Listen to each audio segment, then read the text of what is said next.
The modern car isn't just transportation anymore. It's a surveillance device on wheels. Every mile you drive, every stop you make, every command you give the dashboard, it isn't just serving you, it's logging, tracking, and uploading. Think about what that means. You're not just paying for a vehicle to get you from point A to point B. You're paying for a rolling computer that treats your life as data. And here's the collapse. Your car is no longer yours. The betrayal is that it's been engineered into a spy machine, one that you fund, maintain, and obey. We're told all of this is for safety and convenience, lane assist, collision alerts, voice commands, predictive maintenance. But behind that pitch is a hidden cost. The tech that makes it possible isn't cheap. Sensors, cameras, LiDAR, consistent cellular connections, they add thousands to the sticker price. Repairs aren't a quick garage fix anymore. They're locked down to dealer service centers, subscriptions, and software updates. When something breaks, it isn't a wrench in a socket, it's a factory part and a proprietary patch and a bill that drains your wallet. So you're not just paying anymore for the privilege of driving. You're paying to lose your sovereignty. You're subscribing to your own surveillance. And the meter keeps running every time you start the car. And here's the part no one wants to admit. These systems don't just collect data. They can control the vehicle itself. Automakers and lenders already use remote kill switches to disable cars for missed payments. That's happening today. Now imagine where that capability leads tomorrow. If cars can be switched off remotely, it's not hard to picture a future where they can also be directed. The temptation for the power hungry is strong. If they can shut down your mobility for non-compliance, what's to stop them from telling the machine where to go? It doesn't take much imagination to see a future where you sit in the driver's seat, but the destination is chosen by someone else. Maybe it's a holding lot. Maybe it's a checkpoint.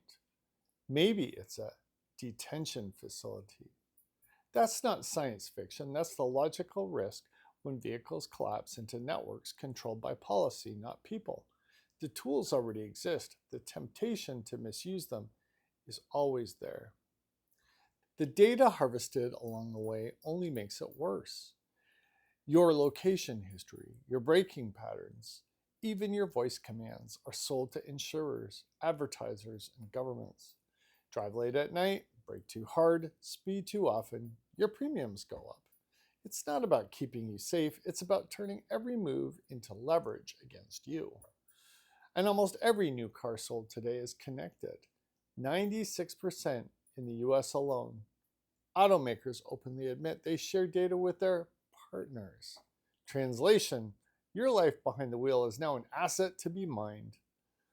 What used to be private, the freedom of the open road, has collapsed into a rolling smartphone, monetizing every action.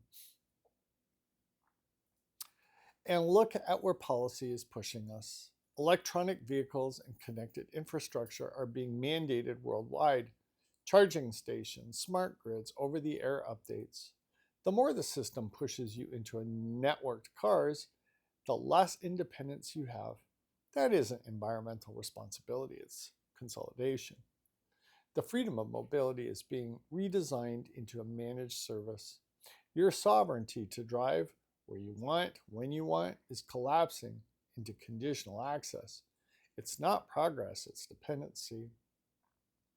Cars weren't built to spy on you by accident. They were collapsed into surveillance machines on purpose. Because every time you turn the key or push the button, you're not just starting an engine, you're feeding a system that decides how far you go, how much you pay, and how much freedom you're allowed. This isn't paranoia, it's design. And once mobility is conditional, it isn't freedom anymore, it's permission. Cars collapsed into spy machines by design. Subscribe if you want to see how every system of daily life, from energy to housing to mobility, is collapsing into engineered control. Would you buy a car that tracks every move, or is mobility too important to surrender? I'd like to hear what you think. Please add your comments below.